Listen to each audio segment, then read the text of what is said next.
Mekudo gbada yaragbe pontole to khodo gbeta pleple e lodo FCB ba ko ken so to gan khoko boni yaida ye ruzu ajanu tutu to khodo gbe pleple ne onton bon e de sou meton dion e ruzu to khodo gbe budu beneto me mo koton plaku e blode mina do gbeton mi bo e ne gudu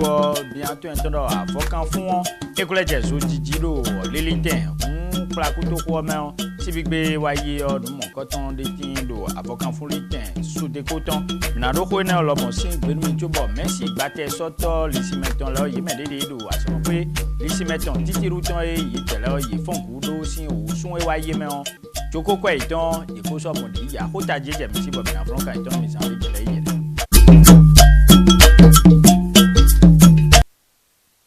la voix badagbe do sedo do propo mitan le ko dogbenu mi do bibe meyo to ko dogbe pleple FCB yo sin sibigbe ewaye je akuluno sangbe yo yeruzu adana lobo eruzu to ko dogbe won eso yin to ko dogbe pleple a to ko dogbe tabue FCB yo dion elomo eyin bo kaninu ple wego eye blo lobodo adeyin to ko dogbe mon koton yo to gan koko boni yayi e to to men bo àwọn iple do plaku to ko men sibigbe wa je akuluno sangbe yo mina pon yele din bo mina do ko lesin gbenu mi. L'esplanade de la place Biodera est noire de monde en cette matinée du 10 février 2018. Une date apparemment mémorisée par le peuple avant l'événement. En témoigne ce déferlement de marée humaine historique orchestré par le 2e congrès des Forces Kouri pour un Bénin émergent. Le peuple avait apparemment soif, que dis-je, avide de revoir l'ancien chef d'État Boni Yayi. Une kyrielle d'autorités politiques venues de divers partis ont défilé devant le pupitre, occasion de remerciements et d'adhésion.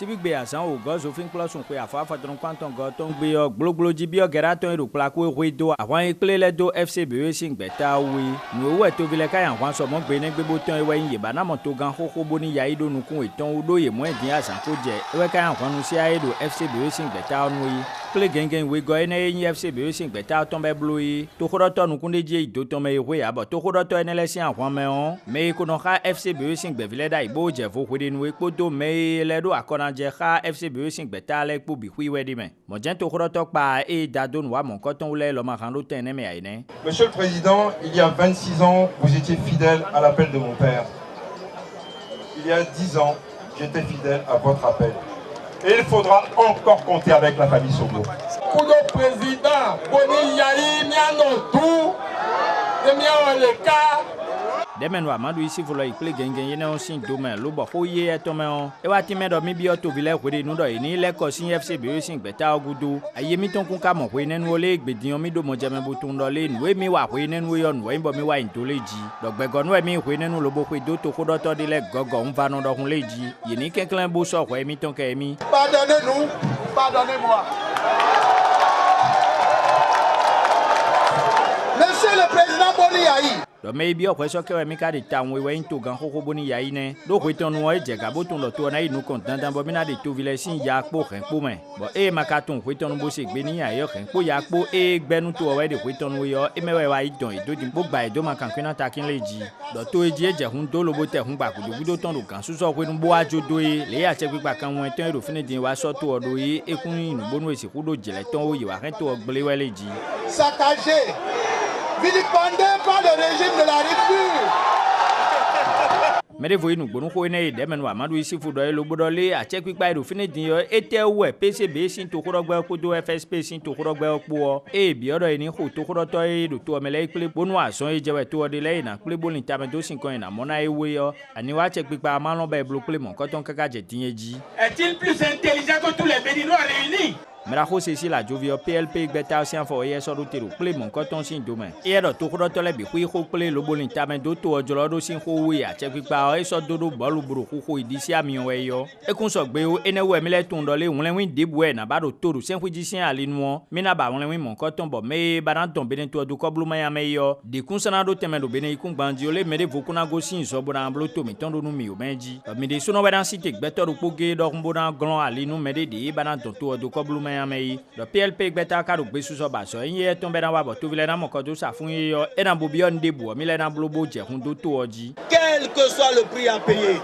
Meraho Corentin Kokwe e so to beta PSD goluton si an fodo te do play mon koton si dome lo mo yiho lobodo egbezan gbe dion nu e no le voice gbede vohu gan gbe do e che pipa de le yo FCB si gbeta ko do de menu ton kin we do de menu gba sale ipan wezon hun ye tele we nton mo be no ase gbede vodo de menu gba sa ko do be to bi hu ipo me aussi bien au Parlement que dans le pays. Meraho ba para peo gbeta FSP ton si an fo ye so route e lo mo yiho do teneme bodo le play gengen ye na iblo FCB si gbeta de yo le to ko do yi gbe do to me sin li do sun pe afo ton kunu pogo to me ko do afo klenu temeteme e mo do to me le ipo FCB sin gbeta na do kanje o na we do so na yun to o gbeta mi ton FSP o zekulo ni dali tonu Que le Front pour le sursaut patriotique salue. Play da ko ne FCB sin gbe vile boloye e nloyun de we yan me ko sa me so do lobo kon we to gan koko boni yayi. Mes très chers mamans, vous êtes toujours belles. Meraho de su banan do ho a e awon ipelele ka do gbe ton badan si we e gbobo ayi ho lobo pa klo no gberu to bo do gbenu ye me de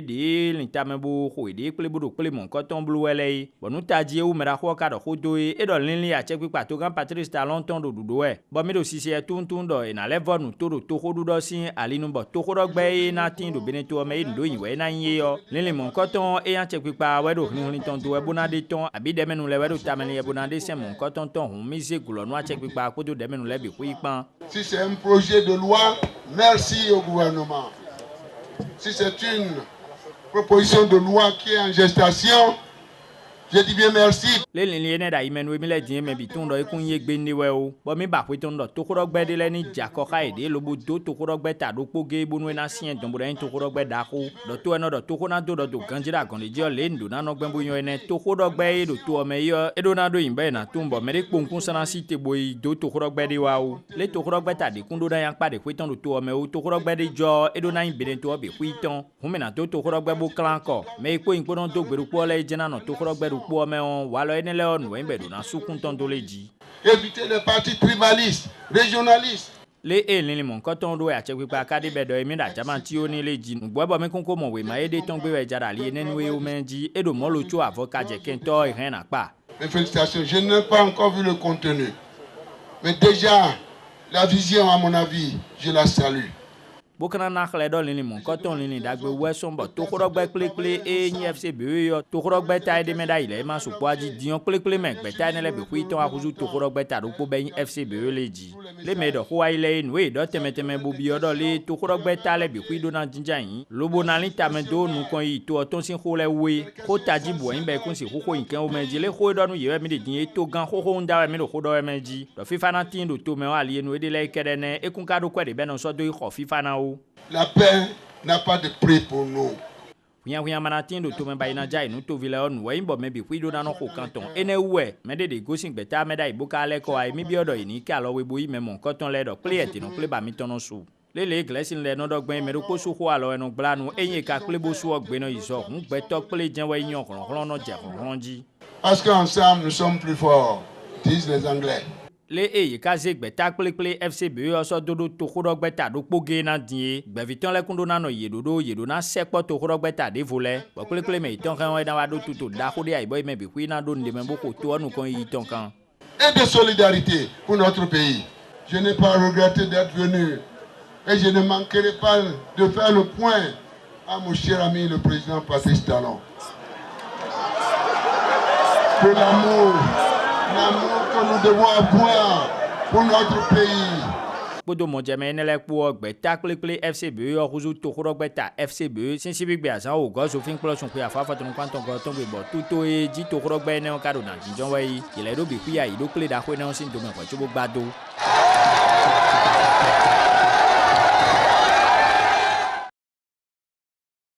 mewe no lobo eje akluno sangbe yiwaso medidi nano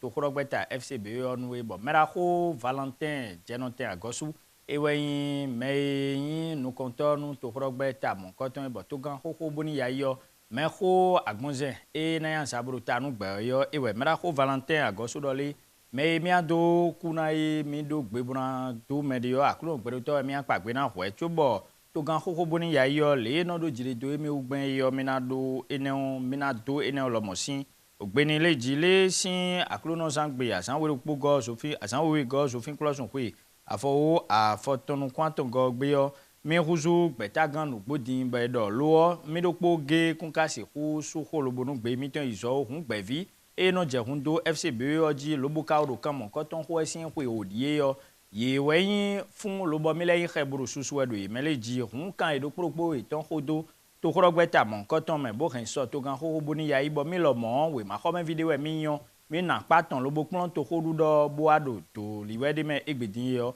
mi dogbe nu do propo itan aklo na gbedo to kan pon yeji e mi lo mo me paje mi no lobo do asi khudo ten ne me egbedin ye John Jojale o ye ken na do jire do to khorogbeta FCB o ma to no le edo nouveau bodo te tegbenu yele ji hun me banan plon to khodu do yo on mi ton le do nouveau nu yeme bi hui bo atinde we FCB yo yan yeme John Jojale yo ye na mo ye tenton lobo no le ji hun mi le o mi di nu yan wa khede e John Jojale ne le ton e asomo wa so kanatin gbonson to hlan to bi do benen to o me sin kan e ho e de sin ko mo pandie yo mi di do gan holobo e ne le bi hui na inu bona je jolo le ji le to vile o hudo eton le o e su po lo gege ba ikun se hudo to ku se me gbere pon o onu voto e donati dali nenu le bi hui ku do aso tenteme na wale bi hui po to khorogbeta mi le ton e do gbe suso ene wo mi wa do gbe wan se do benen to vi sunu po yonu po e do to o me ipo do e do to gudo le ipo do le yini wa bonu mi na no po lobo fun budo gloru po me ba ko to yesin nu kan yi kan le ji hun gbe ton fo se ton fo e kun do lobo dio e we mera ko Jenotin agosu Valentin e to khorogbeta yade FCB yo sin gandin yo e tereji lobo vlon kanton bo mi tun do ifi me no ina yo mi na do gbe tonu mi lo mo bo edin asanga gbe e waye o mi ko don mi do le hon itole sin play ye blo sin do me on ko taji do propo aton e wo yi ken do mi ko don kanton bo do we go nu mi aton go e yin akwese kweten bi de ton bo e do mi na yan kwenu beden to dai lobo kale agbe nu e we akwese kweten ne on egbero le mi kun sana yan kwe mon kanton nu beden to yo mi na kwon yele bo mi na setin kwena nu mi. En second lieu, au titre des comptes rendus. Nous tadia tongo e yele ake nduru kle ne osin domen bo kan hon ito Joseph Jogbe nu doi e kun pla kwese kweten malen le ton no honu kon yi kan be lodo bid bo e no gwa lo nu benen to odo ndende si an li nu boka wa gbedin do akwe a che pipa obi yo mi kun si kudo na yan ni wewi to ali ne nu mo jeme hon ito no pe kun do akwesin kan to ton ho we na yi e de kle do kwese kweten bido e ko yi gbebo na yan li va foton kun pa dare nu benen to bo we male bi ko so gbe sin asan gbanu kun po gonu pasun ko afa foton kun we go ton gbe be se we ma mon ko ton do a che pipa benen to ton asantan tongo ayi do sun pe afa foton kun we go ton gbe ndo poge akwese kweten no bi o chobo na se ku yan kwe mon ko ton nu benen to yi e we nkan rupo e do na no nu blodo kwe gba e lodo si a ipodo akwe pepe zo wa sin kwe gba okan rupo e do na no akwe gba we nele tentin sin we ma on e no te pon ejin akwese kweten bi do de kweton ba yan kwe onu benen to o do nu de kun so po dali nenu bogun wi wa yin o menji da san tongo e yin abo kwisun pe afa foton kun we go ton gbe kon rupo we ma mon ko ton e ko de ton bo se do gbe ne gbe rupo do ita agbo pinu enegudo akwese kweten kun so ado khode o bonu kun dido mebi fu itan we no asan gbango abo fu tun pe afa foton kun we go ton gbe yo akwe ne yanu binin to gbe e jai apa kwitan lo pona ton nu kun dido ene mewe de bogba won wa se do le akwe nu kon ton ibinin to na yiye yo ese asan ton ya asan gbanu kun po go nu kwasun pe afa foton kwanton go ton gbe sin asan kwaton kwanton go abo fu sun pe afa foton kun we go ton gbe ate gba ka ro nu kun do kwe mon kon ton e ba mo yi e wa ja asan tanton go alun sun pe afa foton kwanton go ton gbe akwese kweten bi do wa we ma se do binin to do le mi kun so si hudo akwe mon koton na yan ni wewu bo we ma dede na blobo don bo akwe yan me ho ina oji akwese kweten do le mi ko je we ma mon koton le bloji e akwese kweten ma ka monu je do debu kwenu e benen to blo we ma bo bi okwe mon koton yan yo nu blodo kwe gba yi lodo si a yo kon do po we ma esin hudo akwese kweten do bodo yi ele afo de vo blo asan afo ton kun we go alon sun kwe afa afo ton kwanton go ton gbe bo kan e do na dalo we ma mon koton me do benen to me le bi hu ide me we ne nu lo wa modo nu blodo kwe gba ne on renten on mede de do fine boyan so atole yo akwa videle de boy bi oto we ma mon koton me be gbon fonu we ma ihun ito eno pe nkun do akwezin kan to ton ko le we e ko won lan se do akwese kwete on sin asan kwa ton go so sun kwa afafa ton kun we go ton gbe mai mo le hun ito sin we ma on tuto e bi do di suda e be don su a ho mon koton na yi eji we gbon le ji mo je me mi kado na do fi ne we ndole akwa vie me de le wa nonu glo boblo we ma bo bi yo yi wala ko de be no ko san sin kwa afo nu kwene go me le gbeta eji e kono no boron bi yo akwa vi mon koton da yi yo ki katon we yin 1684 MFE DC CAA SP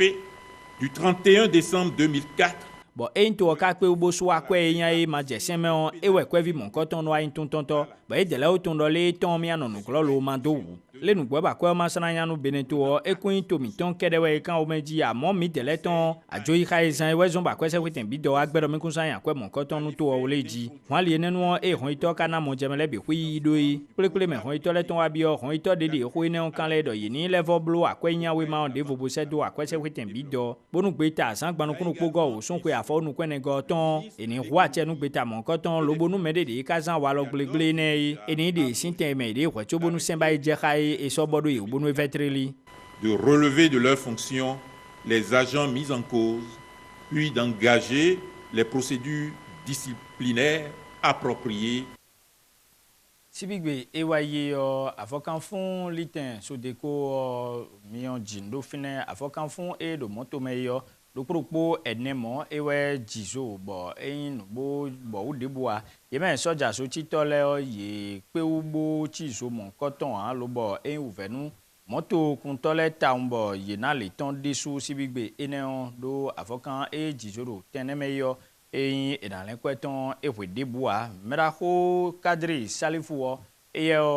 moto kunto eni e wa kendo ko mon koton ubrole moto emi ton le o sin wonu emi wa gan yo le ye ti agban hodo hun leji bo ye me de kan afokan fun lito ye ye na un kun do emi lo bode agban no emi le yo ye kun de agban mon koton de nu emi o lo bo nu le o e wa do mo ti we leji e ve uto emi ton desu mi ado khode yo no lo to gan Patrice Talon sin college le ani to gan kan do kutonu lo bo wa do kula ku eji le we na yin soja so ti to aji e soja so ti to le o ten ne mewe ye ko de chobonu mi on e je jijiji o le yina ko pe mi on wo lobo chi le jirun eni gon to gan sin ko yo e ndo to gan sin ko yo e de din yo e na wa nu pe do e de yo le to gan na si hu nu e gble nu emi le yo to gan na si hu mo do teto menu emi aji mo to ro propo ene ba fo kan fun go bi kwibo ejiso e nu lobo blau de sudo plakosin to ho me bo mi to ndo le mi na do ene on sin gbenu mi bo e lo edin Menayi asome kwe lisimeton titiruton bodantime medole yemende de mesi gbate sotoru asome kwe lisimeton ene ole so ewaye yo ye fon gude lobo fo asokwe yin do joko kwe deleton sin osun ewaye meon e ko so pe ugbo mode kaka jedin ami apon elebo nu edole podo uve me we ma khome vi asome kwe ne ton le ye lo mode yo bo mi na do bi kwe sin gberu mi Kovesi me adogono se kenklen awe do khogbe ne on yemende de mesi gbate sotora zo me lisi meton titiruton do plaku e tenigbe asan wewe go so fin klosun pe afa faton kwanton go ton gbe ye wanu pe do khogbe mon koton lobo fo pe mlemle po do aso anu e ton le bi ku ipo dai ojo we ma khome vile do be dele gba do lobo di do ku e ton le gbe nu e kan po boja fi me bo tende mon koton funda zo me lisi meton titiruton e weyin joko kwa e ton o sun pe afa faton kun we go ton e ko suye kaka je so fin klosun me abalun sun pe afa faton kwanton go ton lo mon ka fine Meraho Patrice Olaye e inwegbo jino tonu yeme Messi gbate soto lisimeton enele da somo fo lisimeton titiruton e etimedo khovewe si mi bo mi gbo fo kwi mlimli dai.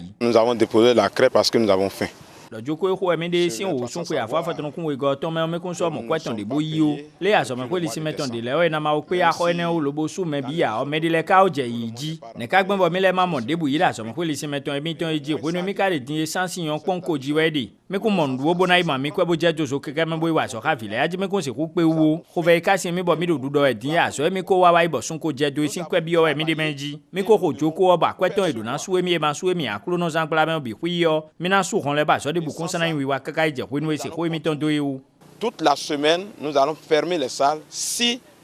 on ne nous écoute pas au plus haut sommet. Meraho Henri Yadji et Messi Batte soto modo asoma ko lisimeton tituru ton yi. E wa goso na bodo le mele ma version do mi fon gbere popo mo fo aso ko yan we o menji. Me ko do asa dan ton do po ayi bo kaka je din mi do akulu no zankla me we abia tomblo we yo. Me de kun ka o ken de menwe mi o ene we mi do atinsa de bo ma ken won kewe no yin mi ko ementa. Et c'est pour cela que nous avions décidé de cette façon ce matin. Jina ku we be kun do sun kan me gbe kan le we don du ya we do. Aso fo ko yan Messi Batte soto ene le ton e je me de ko da khosu sian chemele ton ji yo e nu bo bo o debu nu file a. Raoul ele dosu we ma ko men vie inda so me ko lisi meton titiru ton e do teni gbe ne on kan ten we me mi ko be aso ka Messi emi ton bo ko no e kan ten mo do ku ko e gbe ton le wa bodo le ina i blokle ene gudo e ton yo e kun so wa o kan o be Messi emi do na wa so ka e ko no ye wa yo e do do mi ma mo ko emi ton mi kun ja so de wa gbe o le jibo e lo mo e lele ko. Et on ne l'a plus vu. Amdiat Bukario we ma ko men viwe lo mo inda so mo ko lisi meton titiru ton e da so fo ko yan le no don mi me we ma ko men vile do gudo ta o menji do ko no e Messi le ja so fo ko yan ji yo aso e mi do na blo chubo ko yo na fo yo mi kun si kudo bi na pe uboblo o mi me do tempon sin kho sale yo mi we ka do ve o me taun le ko no e ko yo na fo aso fo ko yan ne o mi le we do don to me na no e be kun kana inda gbe no e mi yo et tout ça va jouer sur notre réussite. Clarisse Biawo e ti me do ko no e Messi le no fa so ko yan yo kon so don so ku we ma ko men videle o me de le no jo ma to le do ta won le ji mi me yin le yo de yo wa so me de le no surtout les filles tombent enceintes. Et le molo cho medele kadebo aso fo kwen ko ndo ndinu ye tele o meji no wuli bonu we ma itombron pon kanji. Ils apprennent normalement comme cela se doit. Wenenwa Amdiat Bukari le ai holo botime do le mi le o mi no do gan le mi pe ugben we meji amo ido ko debu kaka o wenu we Messi le fo aso kwen ye fo lin pe de no bi ogbezan mi to mele ji e po yo ne mi kana wa gben sinu we. On essaie de faire quand même avec ça. Chobonu nu bi na leje nu ganjiro we ma ko meli simeton in titiru ton yo mera ko Patrice Ola ile ado so gbeji do le mi mandu nu bo goko lo bo sien don an ne mi ka se ku pe we wa so ka fi le gben ji mi kun si kuro na pe we o e mo hun kan e lo me we ma klon de le ni ma do to ku se ko mi to me o pour que vraiment nous puissions être satisfaits pour continuer les cours. Wenenwa we ma ko men vile wa yin pe wan se do a check pipa ko do Messi le kuro le ni kenklen bo pon mi me file da don e don e de mi me we ma ko men vile wa ndo e de pon le ji le taji o mi kana bi o Messi le do le ni ma ko da check pipa dandan o do ni flin mi me yin we ma ko men vie ton le ibo ton do le so na yo mi ton e da lo iton me le ji. Notre avenir est en jeu et ils peuvent au moins regarder cela pour au moins laisser les grèves et on va continuer les cours. Et non c'est me ko ko bon da we do e mi ka ko kan kaka bo ton do me yin kan da so mo ko lisi meton titiru ton ene onu le yi ye na do ko de do aso fo ko yan ho ene we ye lonu bo ken do gbe mi ton me an we nenu aso me ko bi ka o je fo do file o de wa gben kolo yi gbo bo gba do bo ihwe ton legbe we ma plon sin ale nu do pojen mi na no lo mi na yi plon jina la vo plaku ton bo ahoja hun e tin do fine so de suwe yo mina do gbe ton mi ma ti mi do le ye me de plon jina la vo file yo u fe me yi tele de yo e huya yido dodole a loyi a check pipa no gonwe mi yo sin huya fo wo afotonu kun we go me on a check pipa do fini din yo e wa won donu a logonu me kwa e mi no yiye bo me on abo asogbon lo pade budin on me na yi a logonu me kwa mon koton yo ken su so ton yin le jile fie opon jina lavo e yin kala viton lo bo gbeto e na modu fini yo e yi adopo kande wo jeji yo le e so gbeto afaton korunkunu kpobro le me na gwalo na ene le jile we nenu plaku to ko me fi egbeto adokpodupo degbade afaton de yo e menabi e kana sodo apa ne kweji nu plon pa kwe lodo flash yo le gbeto du fine yo yi degba we ya fo u bonu de jibo me ka soken iton boton do le e na gwalo nu yi do akwe ya chepa no na ibe lodo buse sin alinu yo e kun so hu kande kwaton le jile e mamodo nu e yan lanji le nu ne on esi hun ba we mi le mi tun do mi na te lo bo gan e do pe onu le yo e do dandan me boy na tenpon bo si nu do mi di eyin e ma se a o gbe ta dede e de ton teme buru nu wa pe do edin le yo eyin e ma se a o ene on mi me yin kun jina la fo vi le yo mi na fon gu pe nu mi ka jagu fon gbe yo le e na wa jadu do ji do le mi do nu kun me ponu o mewele ji hun ye ni naun bo li bonu ye dede sin o pe afo we ne go me ka je afo wa fo tonu kun po go me on medede da chebuna ya logon me kwe mon koton do a hosusi yo edo akwesu me ho na bi hu teleji ekun so gbe debo meji mi ka du do din yan do akora gbonbo de je do won mi do minodo eyika hu ho ja itan e me do kun jina la vo pe o kla ku ton we nu plon me to gan o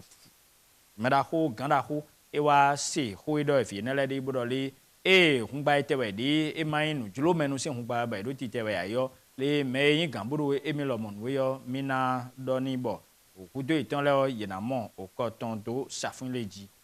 e enele bitie le kun jina la fofi enele ye hun ho jagben yo mi apon ye le bado mo jemeton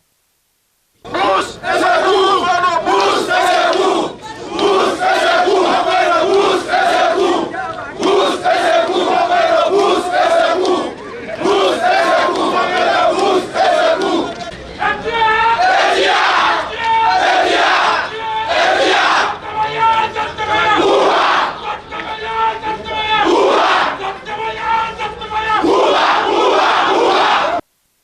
on le nuit ben soro kun jina la fo bo kun jina la fo fila yi fonku ne medede maka fonku de abo ye imena no e tele de so wan yi san gbe yo ewe yin asupa si po wan yi mono le wan yi sin kwe yo asan we den go e yin sofin plus on ton egbe we enodu le kwe wa ye me on medede yin wan yi mono le ye du kwe mon ko ton gbe epo to medede no sa wan yi nu temeteme le epo mina kwa ye le bo mina do gbe tonu mi sin kwe de kwe din asan we den go yin sofin plus on ton ewe de yin bodo wan yi sin kwe bo sunu po yonu po don po me ko pan biyan gbo jeme lo no du kwe mon ko ton donc quoi les poteaux de ville quand qu'elle non douan et puis mi fait deux yo me khole lo modoli nu jedo me ko no intan o emilo mo mi aso ku yo afoton so do te ndo dra ho e bonu yakodo asiche po mi a si hu no Saint Valentin aussi kwesi awajije me e wo ezon bo ndo dra lo ho e do mo ro ho dra lo yin pe po wele we na zan dra we na no dra ji kwa e wo ezon bo ndo dra lo ho e Brando déclare les mini-wanu mi-dégbon, les ni-wani-gbon, et ouais, son bon drôle ho. Et janu na wan ina no meton gbero wan yi kwezan gbe yo ina ve kwea do wan yi no da ko pligidi we e varie bo mi da khidi e bo ko tonton e de ton e cho ne mi na blogbon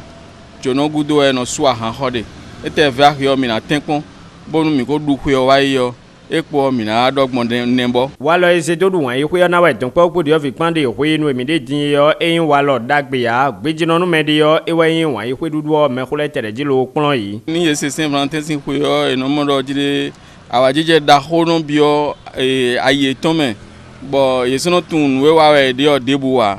hun na donu ye po mbo do jide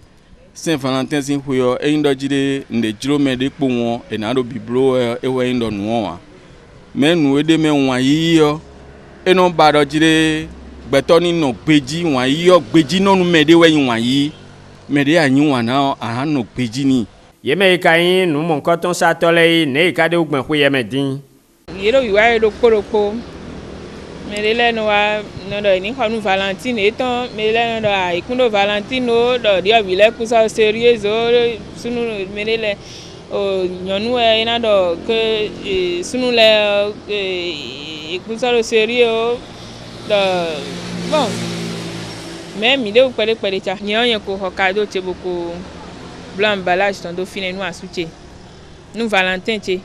me yi wanu wan yi kwelo no duwe mi tele mi ado ko gbenu yi bo kana bi o don po dio vile pandole Amazon do wan yi kwe dudu lobonu yan kaja fodidi o e wa bi o wa lo iton me o